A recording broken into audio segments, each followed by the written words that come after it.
On the day Americans remember their war dead, day 2 of the Reagan-Gorbachev summit inside the Kremlin on issues of war and peace.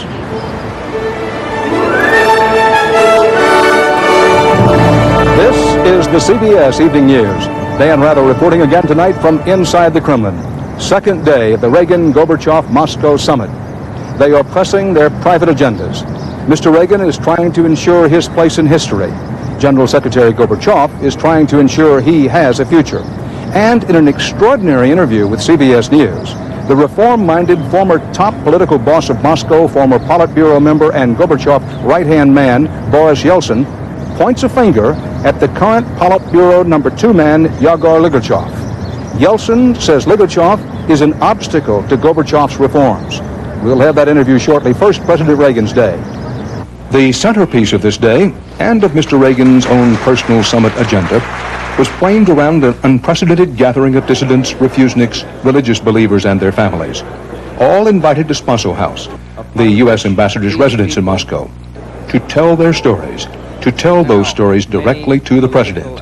В этих условиях курс перемен неустойчив. The course of change is uncertain, says Sergei Kovalov, and our hopes are shaky. The current unstable situation could at any time be turned around. Despite democratization, our lot has not improved. Yuli Kozarovsky told his story in Mr. Reagan's own language. Mr. President, I am a Jew, a refusenik. I have been denied permission to emigrate for the last 17 years. And this life as a refusenik made me see that the whole Jewish people in the Soviet Union were made refuseniks. Many said they considered the U.S. president their last hope. Mr. Reagan spoke of their courage. I came here hoping to do what I could to give you strength. Yet I already know it is you who have strengthened me. You who have given me a message to carry back.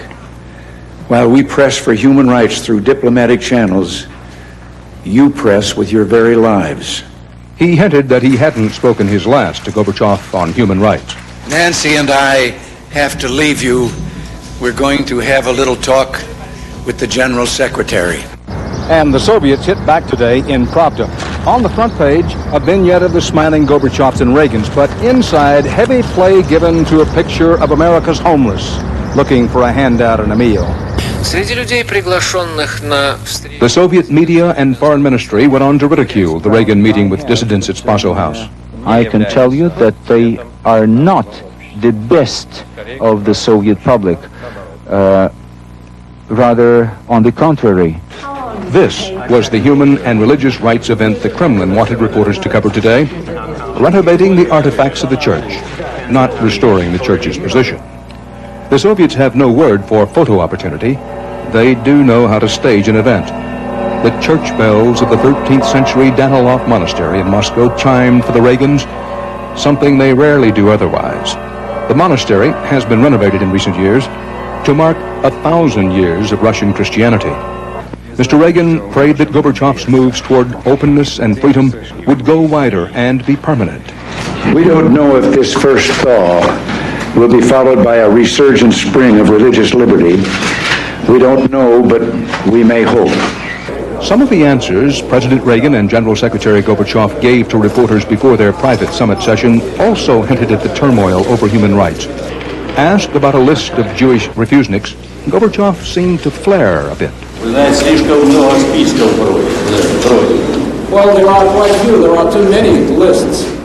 Gorbachev also tried to take some of the sting out of a human rights debate by doing what many a Western politician does, in effect proposing a commission to study the problem.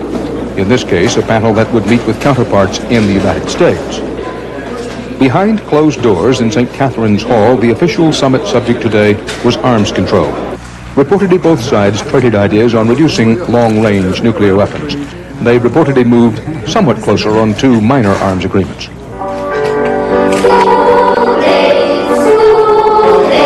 Nancy Reagan's day today included a tour of reading, writing, and Russian children. A visit to a Moscow schoolhouse where English is taught and sung. And outside Moscow, Mrs. Reagan visited the summer home and the grave of Boris Pasternak, the author whose works were suppressed in his own country until recently.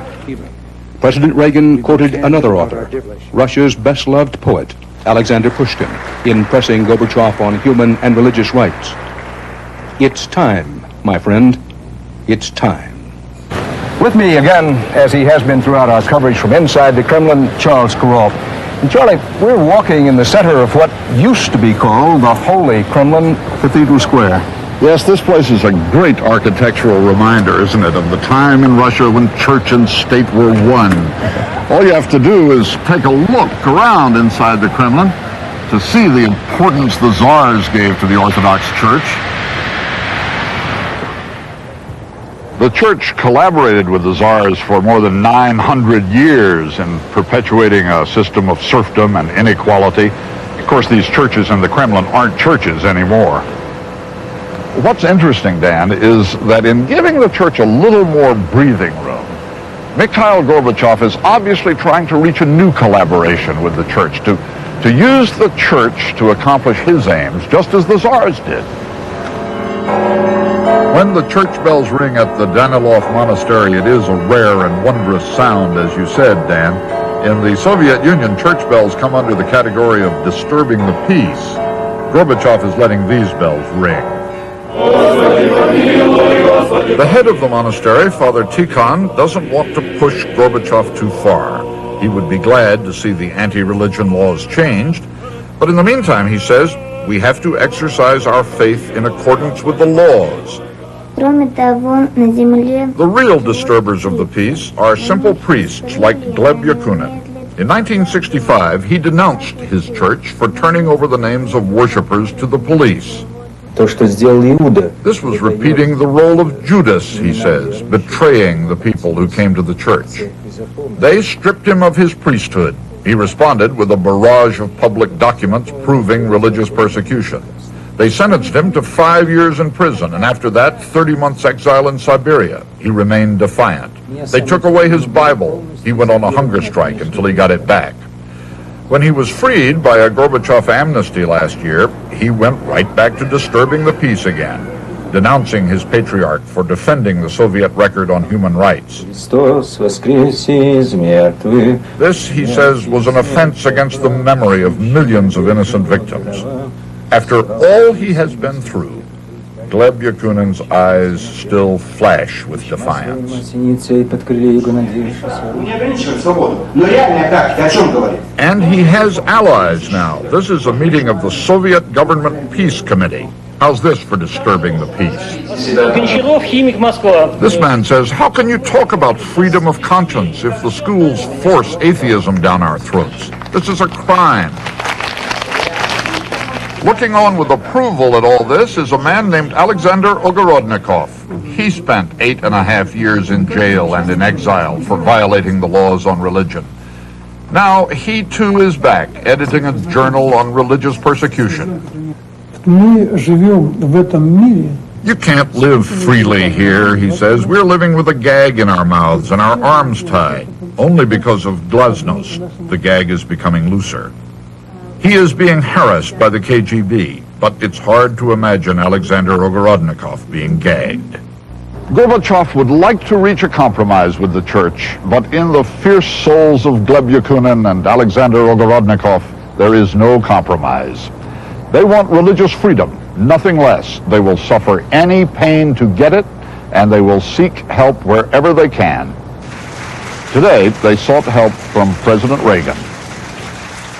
Alexander Ogorodnikov was there when the president met with the dissidents, and Father Gleb Yakunin, whose government has been trying to suppress him for more than 20 years, who 1 year ago was in exile in Siberia, Gleb Yakunin found himself mounting the rostrum to speak face-to-face to the President of the United States and the whole wide world. He said, of course he said, while I have been released, many prisoners of conscience still are languishing in prisons, labor camps, in exile, and in psychiatric hospitals. He named some of those still imprisoned, and in the end, he said to President Reagan, God bless you. Gorbachev has permitted the question of religion to start simmering. The people in that room today want to bring it to a boil.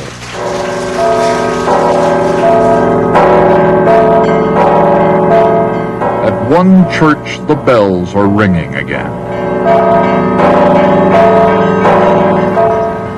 Gorbachev would like that to be enough, Dan, but it isn't. One would guess not nearly enough. Thanks, Charles. We'll be back in a moment with a rather extraordinary interview with the outspoken, demoted, down but not out Gorbachev Lieutenant Boris Yeltsin.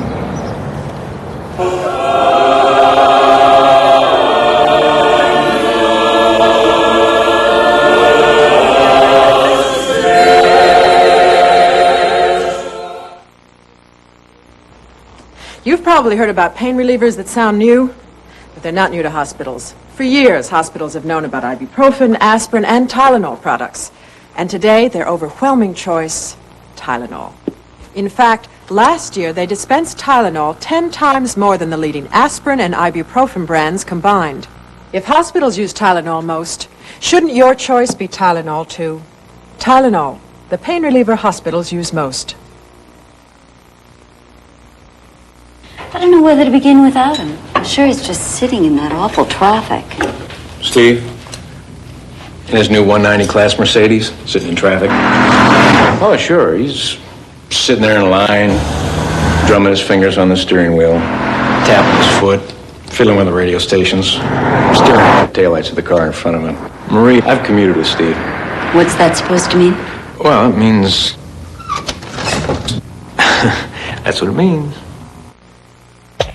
Captain, this itchy rash is driving me crazy. Why didn't you use the Cordate? Cordate goes beneath the skin to actually heal itches and rashes. You know, itches and rashes won't last if you use Cordate first.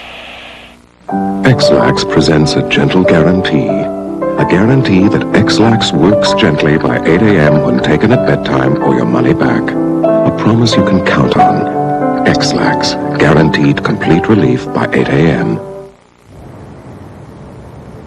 1 year ago, when CBS News was in the Soviet Union for the program 7 Days in May, the man who stole the show was Boris Nikolaevich Yeltsin.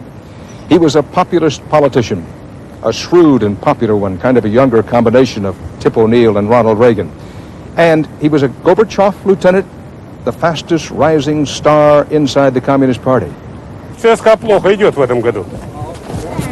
As party chief of Moscow, Yeltsin was on the streets, talking to people, hounding bureaucrats and managers, point man for Gorbachev. He felt himself free to criticize everyone, including colleagues in the Politburo.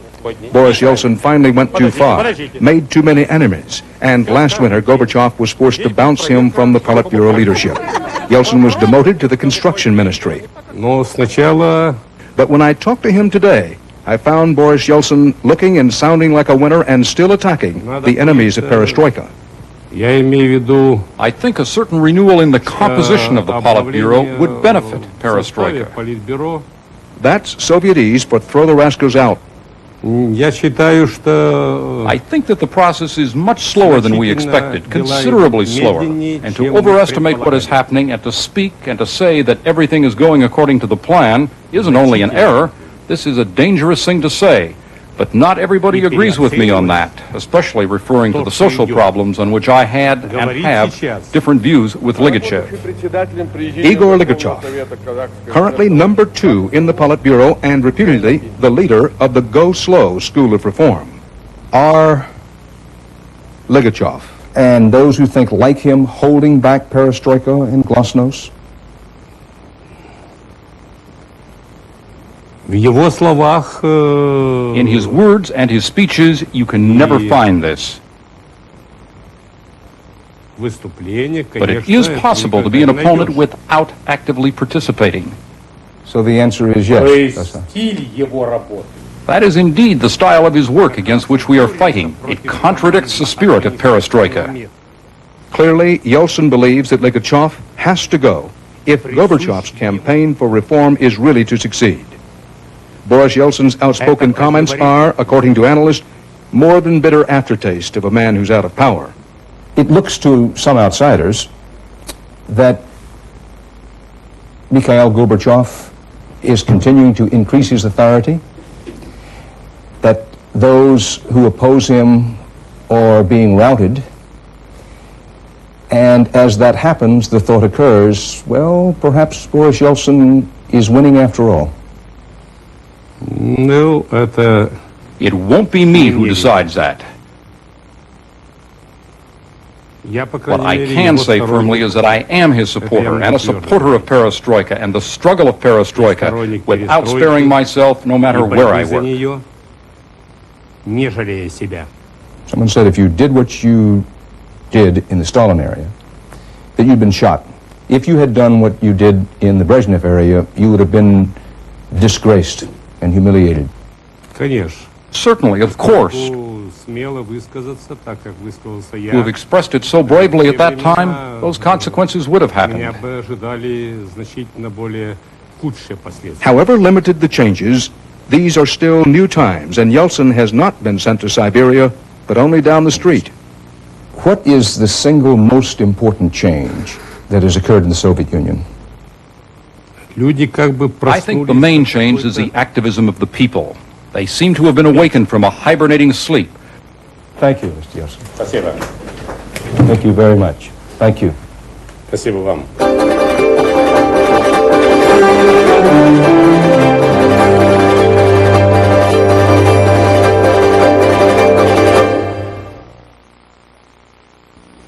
Up to $2,000 cash back from Subaru is worth more than the same money from anyone else. It's worth more because Subaru builds a rugged, reliable wagon that's the best-selling import wagon in America. It's worth more because Subaru's XT6 has the same engine design found in a Ferrari or a Porsche. It's worth more because the Subaru Justy is the lowest-priced four-wheel drive passenger car in America. Up to $2,000 cash back on a Subaru is worth more because it's on a Subaru. You're listening to the highest standard for telephone clarity, an AT&T phone. But what about cordless phones? The trouble is too many of them sound like this. That's why AT&T developed this new generation of cordless phones with clarity that rivals our corded phones. Now, when you can buy a cordless phone that sounds like this, or an AT&T cordless 52 or 5300 that sounds like this, the clear choice is the right choice. Is anything as lonely as an only cup of coffee? It doesn't have to be. Weight Watchers has gorgeous cake, beautiful pie. Bye-bye, lonely only, bye-bye. Weight Watchers, this is living.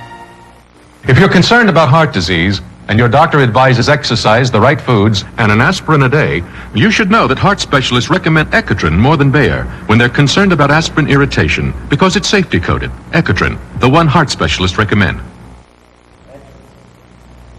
This is the Hall of Columns, perhaps best known to Americans as the place where the bodies of Soviet leaders, Brezhnev, Andropov, Chernenko, lay in state before being interred near the Kremlin wall. With me here tonight to discuss summit developments are our Moscow correspondent Barry Peterson, our White House correspondent Bill Plant, and our State Department correspondent Wyatt Andrews, who also was posted here to Moscow for several years. Barry, how seriously did the Soviets take President Reagan reaching out to dissidents, refuseniks, and those who feel a strong tie to religion in this country? Dan, I think they see it as an incredible slap in the face and nothing less, especially coming so early in the summit. The pictures of the meetings had barely been broadcast back to the United States before there were already stories and commentaries moving, and the attitude of the Soviets was, listen, if you want to talk about human rights, let's talk about Indians, let's talk about minorities in the United States. But there was something else significant today I think we should pay attention to. At the end of it all, there wasn't really condemnation. There was a sense of, okay, we've all got human rights problems. Let's solve them and get on to other things. Let's not make a big issue out of this.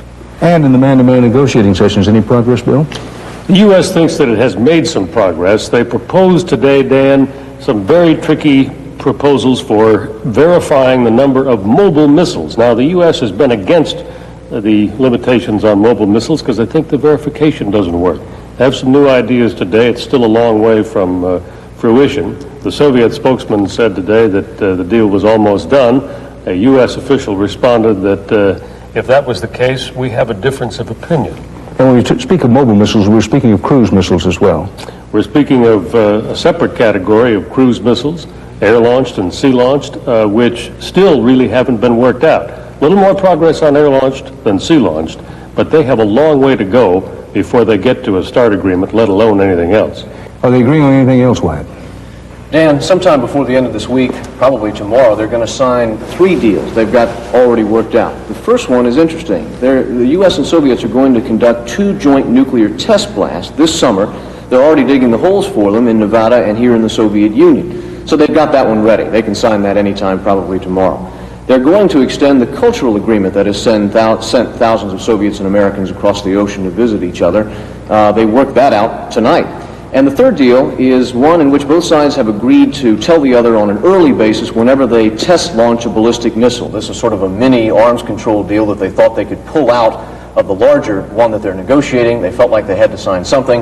It'll be that. Very quickly, Barry, what are we to make of this Yeltsin interview? Taking on Legatchov, very straightforward. He's saying he's got to go. I think Legatchov is in trouble. I think the conservatives are in trouble. And I think Gorbachev has said, I'm going to fight this one, and I'm going to win it. And if I don't win it, he knows he's dead. Your plan, will or will not have a 5th summit late in the year? Very possible.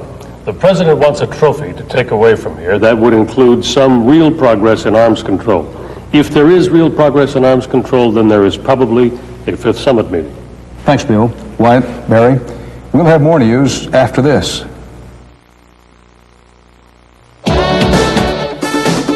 Shopping. It can make you feel terrific. Especially when you find wonderful color, fabulous fit, beautiful style. But when you also find the Made in the USA label, you feel even better. It's a great feeling. Look for the Made in the USA label in apparel and home fashions because it matters. Made in the USA. What harm can a little water do?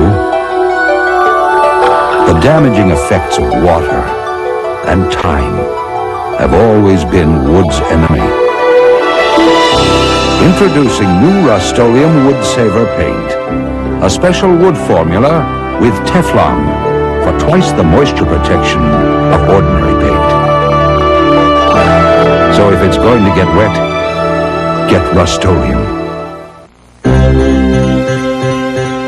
Now for indigestion, gas, introducing new Extra Strength Malox Plus. It neutralizes more than any leading antacid and dissolves gas. Nobody does as much as new Extra Strength Malox Plus.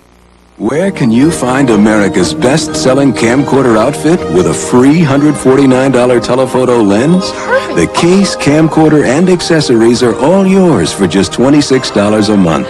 Where? Only at Sears. This is the Soviet Union's own tomb of the unknown soldier, an eternal flame. It has been burning bright a lot longer than Gorbachev's perestroika and glasnost. And when it comes to the Soviet military, openness and restructuring still means fighting to dominate and win. CBS News Pentagon correspondent David Martin has a rare look inside the new Red Army. A cadet at the Soviet equivalent of West Point learns to drive his first tank. For the moment, it's only a simulator, and the instructors assure us those are not scenes of Western Europe. Officers at the Malinovsky Tank Academy learn to adjust the engines to run on different fuel mixtures. In another classroom, a lengthy discussion on the workings of the automatic loader. This is the nitty-gritty of war, much more important to success in battle than the commando shows the Soviets love to put on. For all the talk of change, of perestroika, of restructuring, the Soviets are as intense as ever about preparing for war. Their obsession with tank warfare will continue no matter what deals are struck on nuclear weapons. Nevertheless, Defense Minister Dmitry Yazov claims there has been a fundamental change. Right after Mikhail Gorbachev became General Secretary, the military doctrine itself changed. The main thing about the new doctrine is the idea of preventing war. The task today is to repulse the enemy. We will deploy 1.5 platoons on the right flank. The war games we saw all stressed defensive as opposed to offensive operations. Although judging by this one terrain table, the Soviet military motto should be Toys R Us. At every military academy we visited, the new doctrine was being drummed into Soviet officers. Previously, the main goal was repulsion of hostile aggression. Our goal today is the prevention of a new war. When you listen to the faculty here at the Armed Forces Staff College describe the new defensive doctrine, The difference between that and the old military doctrine sounds very much like the difference between a glass half empty and a glass half full. Certainly these cadets were practicing the good old-fashioned art of attack. Soviet officers are also learning the vocabulary of disarmament. Dramatic reduction. But as long as the Soviet Army possesses large numbers of tanks, American officials like Ambassador Matlock, here in a rare question and answer session with Red Army officers, will not be impressed by subtle changes in doctrine. The NATO doctrine is also exclusively defensive. But what is more important than doctrine is the fact that the Warsaw Pact simply has more weapons than NATO. So far, perestroika seems to have less to do with the tactics of war than with a general belief that change is taking place. If anything, perestroika will improve Soviet combat capability, not reduce it. So when you think of perestroika in the Soviet military, remember what the old tank professor said. The only free cheese is in the mousetrap.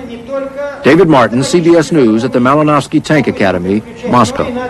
Americans and Russians share one old proverb. It goes along the lines, we sometimes may be beaten, but we are never defeated. Americans on Memorial Day remind themselves that winning has a high price too.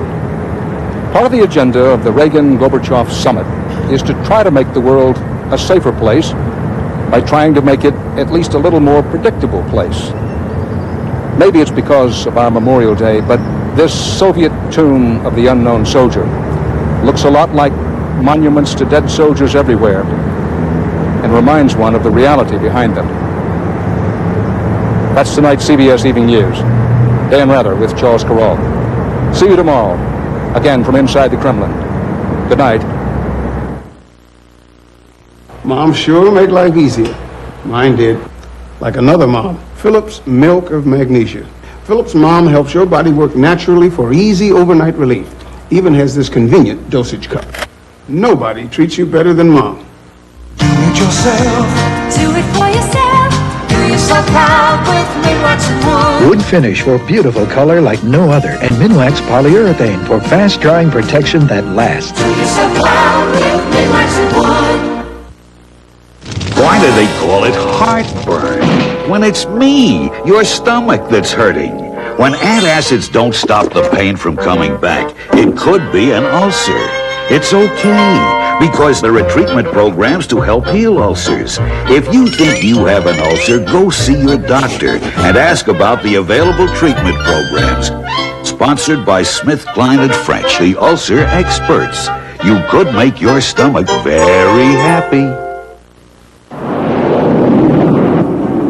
I always said, U.S. Navy is the best thing that ever happened to me. Then I met a former Marine fighter pilot, and he said, you've just won $10 million from American Family Publishers. And that's another best thing. You may be next. 10.